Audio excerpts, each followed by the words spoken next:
Hey, what's up, y'all? This is Beans of Tiger Rock Records, and some of you may know me from this band called Anti-Pop Consortium. Maybe a week or so ago, I saw something that kind of tickled me pink from another artist named JPEGMafia. You know, I think that a lot of people, a lot of my peers, we've spoken about what he said amongst ourselves, but never fully addressed it because, in all honesty, is clownish, is cartoonish. So therefore, for the rest of this video, I will refer to him as Chuckles because he tickled me pink and he made me laugh with what he said. And what he said was basically that he declared himself sovereign over experimental hip hop, and it made me it tickled me pink.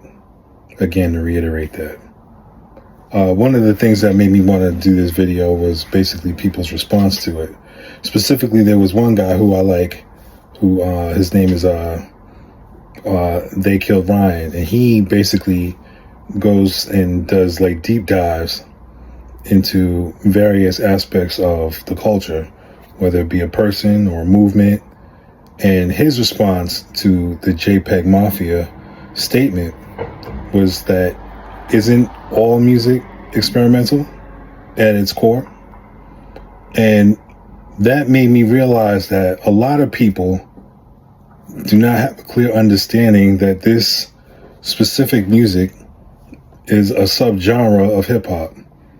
Like, for the same way you may have a Talking Heads, for every Talking Heads, you have a Liquid, you have a certain ratio, a Section 25, etc. Like, you have, like, it's still considered under the banner of the music that they put out, like it's still considered rock music, but what they do is post-punk, after the evolution of punk, post-punk, and Suicide and Sonic Youth, etc., on and on and on. Is the same way that you have this specific genre of experimental hip-hop. Now, I, for one, feel that I can discuss it because I was there to help cultivate it. No ego, just I was there. I saw the changes. I saw what it was. I saw the underground. I saw the underground develop into backpackers, I guess, people who, specific underground, where it's two parts. It was a reaction to what was happening in the mainstream, and it developed its own underground. And within that underground, there are subgenres of people who did different things and branched off. Now, the music when I was doing it was described as either left field. I've heard many descriptions, some inaccurate, some inaccurate, from left field rap, dark hop, which, was crazy to me. Never liked that term, dark hop. But the one that I felt really exemplified what I was doing and what my peers were doing, and extensions of what started as this reaction to what was happening in the mainstream, is experimental rap, like as Chuckles named his album after. So in my opinion, experimental rap usually consists of rap now currently in its main existence is usually left to center and conventional, electronic, stylistic, and challenging subculture of hip hop. And I think that we can also go back to the beginnings of hip hop and examine that to where this subculture came from.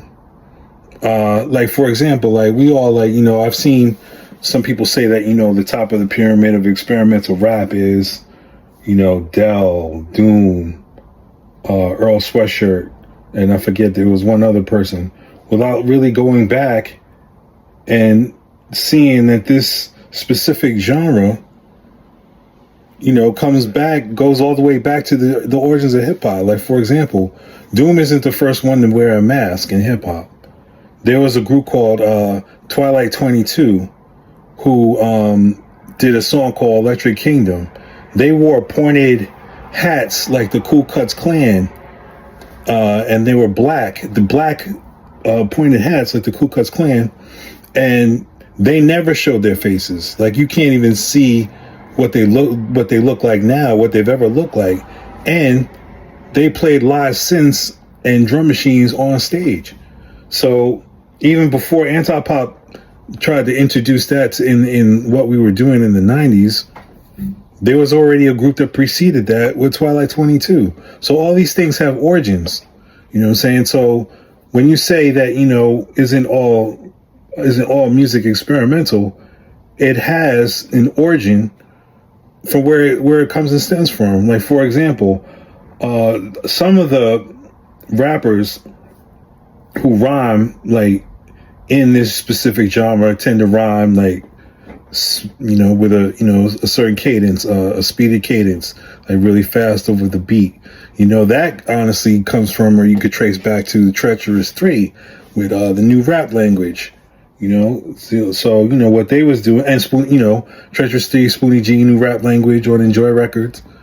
That you could trace that flow of rhyming fast or chopping back to the Treacherous 3. Now, in my opinion, I feel like the really first experimental hip hop dude in this genre who did things under the banner of hip hop, but it was distinct within his own voice, was Rem LZ. I feel Rem LZ made one of the first experimental hip hop records with Beatbot, K-Rob, and produced by Basquiat. I mean, that you could hear many samples from that record, from the Beastie Boys on, from choruses. The Beastie Boys completely utilized that specific album. Also dating back to, the approach of Marley Marl, by accident, where he chopped up samples, and replayed samples, but also going back to Ultramagnetics with Kool Keith, Critical Beatdown. Not as only is it one of the hardest records, like sounding wise, lyrically, what Kool Keith was doing and what, Said G was doing was ahead of his time. But it was still considered under the banner of hip hop. It was distinct. It brought its individuality to it, but yet it was the foundation and starters to what we now do as experimental hip hop. In my opinion, this is all my opinion. I'm just basically stating what inspired me to do it, and just going back to looking at the roots to where the music stems from, because I don't feel that you can really make everybody who makes music, right, is always a fan of the music. They understand what the rudiments are to the music, and then they bring their own individual approaches to that music. And this particular approach in this specific genre was due to not sounding like everyone else that you could hear, or was trying to do something that everyone else could do and speak within their own voices. So inspired that by, the people who came before us. I mean, De La Soul is a complete example of that, because what De La did is they expanded the entire spectrum of what you can and cannot sound like. Because before that, people, it wasn't really as open. They opened the playing field. We all know this. I'm reiterating and going over things because these led, to the origins of this specific genre that I am a part of, and I feel that my peers are, expanding on the things in the music that we've grown to love.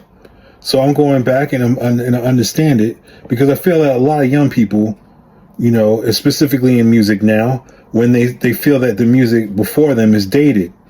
So I feel that the only people that they're really listening to is themselves. If they were to go outside of themselves, I don't think that they would be making the same type of music, because they would have a better, well-rounded overview of hip hop specifically. So, I'm taking my old ass and I'm taking it upon myself. I'm not even old, man. I'm not old. I'm experienced, because I've gone and I've lived and I've seen a lot of things. And I'm just reflecting on my experiences and the things that inspired me. So then you have the Bomb Squad, the approach to production, what they were, not even what they were trying to say, but what they were saying sonically, that mixed in with De La, mixed in with, the approaches to Kool Keith, coming from the rudiments of Rim LZ and that type of experimentation, is the beginning and starts to where we are now. That forward thinking approach that created this subgenre of experimental hip hop. Then at the same time when I was coming up, like this is like early to mid 90s, you had on the West Coast, you had people who really opened the bar with Freestyle Fellowship. You cannot front on Freestyle Fellowship. Freestyle Fellowship does not get enough props for the approaches and the styles that they brought to the game.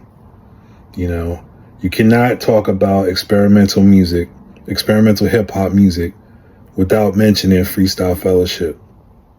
Everyone I know who is inspired to do this has in somewhat heard or have been inspired by the approaches of Mike and Nine, AC Alone, Self Jupiter and Peace. Rest in peace.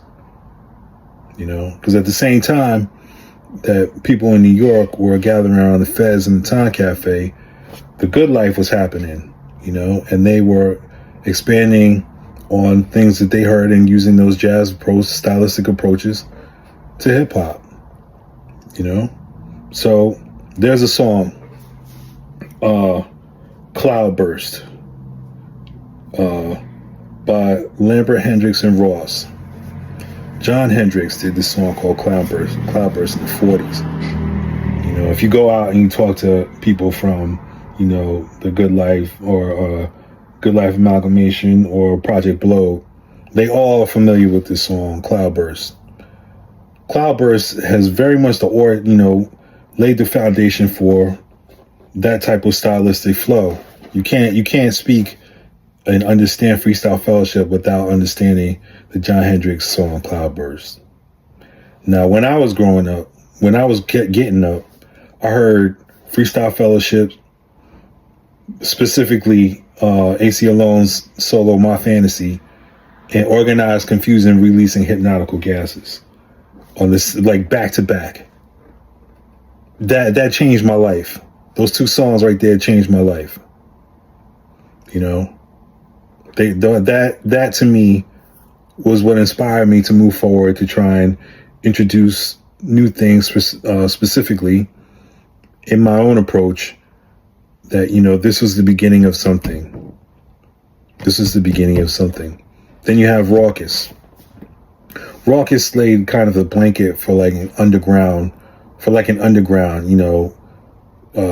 Most, Talib Kweli, the Sound Bomb and stuff, people on there. It laid the basis and the foundation for New York hip hop. But specifically, Company Flow and Big Just, LP, stylistically as MCs, they created a fissure in the game. Like, as I said, anti-pop, all these things in the 90s were laying the foundation to your future, to everything that is happening now. Was started back then. Because, from LP, you have Def Jux, Aesop Rock, Can Knox, Murs, Mr. Lift, Rob Sonic, Hang 18, Smash, Rest in Peace, Kamuta. And then from Big Just, you get Subverse with Rubber Room, Micronauts, laying both lines of C-Ray Walls, and then, Subverse releasing the KMD Black Bastards. So then you can go from there to like Mike Ladd, Mr. Ladd, his contributions For me, like he had one album before his second album. His second album, Welcome to the After Future, was phenomenal. Phenomenal work. Very inspiring work. But he also had an album that it was called Gun Hill Road. That was inspired by someone who does not get enough credit. Hanifa Wadala, which is Shaki, MC Shaki. Shaki is, if you listen back to her early stuff, like her first album, A Headnighter's Journey to Adidas Schism, it was my first recording, and it was the first explorations for the sonic approach to what Earl Blaze was going to do. It was definitely foreshadowing to anti-pop, but she had an album that was somewhat unreleased that was the inspiration to Mike Ladd to create the Infested Cons, and Gun Hill Road. Her band, Shaki's band, featured Rozelle. I met Rozelle through Shaki. This is before the Roots. He was rocking with Shaki. Shaki's band consisted of members of Chibomatu and Soul Coughing. So she had a very ill band. Shaki was ahead of her time. And just MC's approaches, bringing new and stylistic things to the music. Shaki was ahead of her time. For real. Not enough. She not mentioned enough. And as I said, I don't think there would have been anti-pop. All the components of anti-pop, myself, Priest, and Earl Blaze, came together through working with Shaki. And Shaki, you don't get enough credit. And, I'm here to make sure that you do.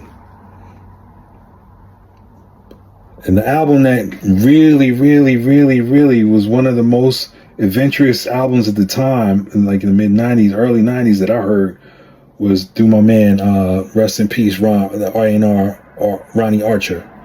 He gave me this album. He's like, here, I know you're going to like it.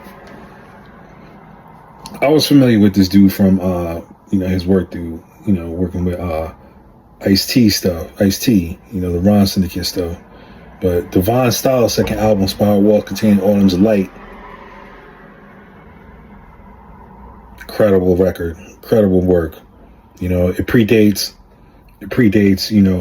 Mystic Chic Drink Electric Tea, predates, MC Ride and Death Grip's approach. Gray Matter, Hell or Want Me, Heaven's Afraid I'll Take Over. Mad jewels on that record. Even at the same time, you could also mention stuff that I didn't really swing with. But the approach was there that they were trying to do something different, Me Fi Me, or there's even the Boogie Monsters. There was cats trying to do things that was next, that was still in the realm of hip hop, but doing something separate from it that was a little bit left. If it and through Divine Style, I got introduced to Styles Beyond, which for me, I see the parallel of what Styles Beyond was doing to another planet, Lungs and Fink. Amazing work, amazing work. Styles Beyond is another group that doesn't get mentioned enough, and then even from that, these anti-pop, what we did. Dune Tree and Ramsey, his Nature Sounds, Dalek, stuff was coming out on Anticon and Cloud Dead, the Sauls, the Tavius Becks, the Hellfire Club, Rap Ferrer, even Atlanta, African Science was doing stuff with this group, with this dude named Zano Bathroom. Zano's still doing his thing, but from Def Jux, you get you get also Sonic Sum. Sonic Sum was, Rob Sonic's group, and DJ Preservation. From Sonic some. You also get Hail Mary Malone, which is, Aesop with Rob Sonic. Preservation, who went on to work with Ka, with Dr. Yen Lo, Most Dusty Static, Monkami, Navy Blue, Woods, and more Mother. So spanning on from like, here you bring in Earl, Future. Then you have, King Vision Ultra, with his label PTP Gang. Cool dude. I even consider like Little Ugly Man in this vein, in the other music that we do, because his music is also, skates that line as well.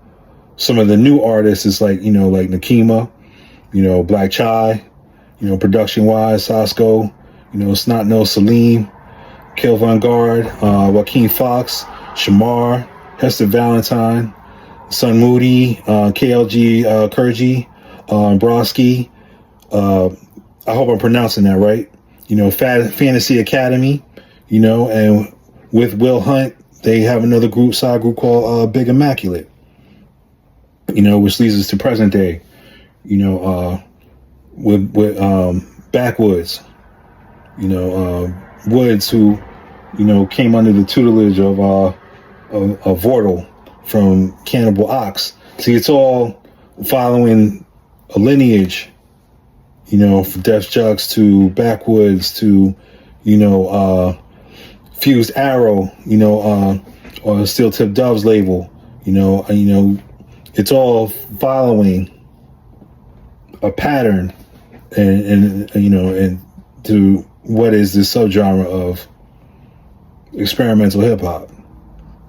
Backwoods is like, of course we know Arm & Hammer, Lucid, Woods, my man Sharif, Shrapnel, DJ Haram, More Mother, Gabe Mendez, and someone who was around, who's been around for a minute, K to I, So these are just a few people who is doing the work, to make sure and trying to push the needle forward. That's all this music has been about, is trying to, taking the love of hip hop and just moving the needle forward. That's all it's been. That's all these people are doing, and it's just people don't understand that there's a lineage to doing that and a deviation that that speaks amongst itself. So when you come in and you say that you the king of that, you absurd to me, because you wasn't there. You didn't help to find you didn't help to find a genre that you're claiming sovereign to. You just came in like maybe a few years ago. I feel that I could speak on it because I was there and I helped cultivate it. I feel that I, made my contributions to help cultivate this specific genre that I'm continuing to still do so. Plus, also too, you can't come into this claiming king when your whole patterns is grafted off of what somebody else did. Like, part of the whole, if you go back, part of the main thing of people, one of the main rules, unspoken rules, is don't bite. Dude, your whole thing is grafted on Death Grips. You know what I'm saying? And Blackie, you know what I'm saying? And Cities Evolve, you know what I'm saying? Like, your whole thing is like, you grafted. You're not from this. I'll give it up to you though. Like, I do think your production is interesting. I like your production. But I'm not lyrically. You do the doodle dance. You a doodle dancer. You like, it sounds to me like you like sloshing in mud when I hear you on tracks. Like, you're not really like, you have no eloquent, like, you're not a good rapper, dude. I even like the beats that you did with Danny Brown. No disrespect to Danny Brown, but if it wasn't for Antipop, you wouldn't have Danny Brown or Lotus signed to Warp. So there are levels to this. Anti-Pop is the first hip-hop act on Warp. Like, ever. Like, period. We set the foundation for people to have a lane.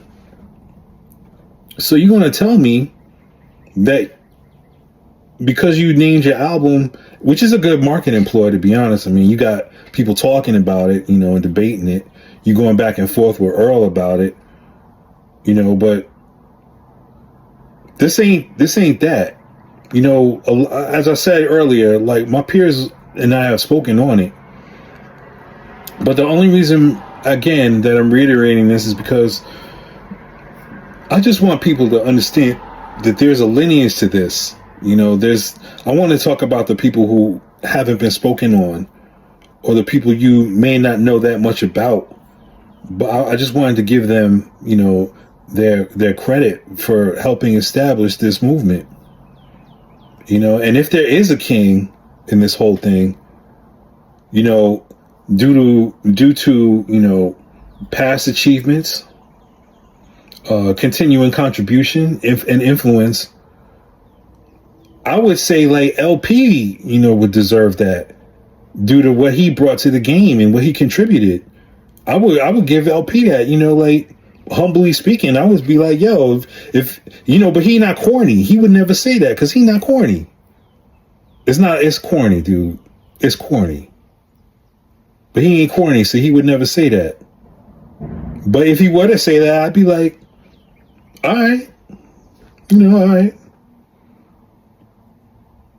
But you're not deserving of a crown that you crowned yourself. Nobody has given you that amount of credibility to your work, in my opinion. Because I don't like your shit at all. I don't feel you at all, Chuckles. But there is one thing I did like, though. There was a picture where you was wearing a Waffle House t-shirt, and you had these pants on, like these, like, I think they were plastic, and they were like plastic, like muscle pants, and they look like, like plastic shorts. Like, where did you get those from? That shit is dope. That I liked. Your music, not so much.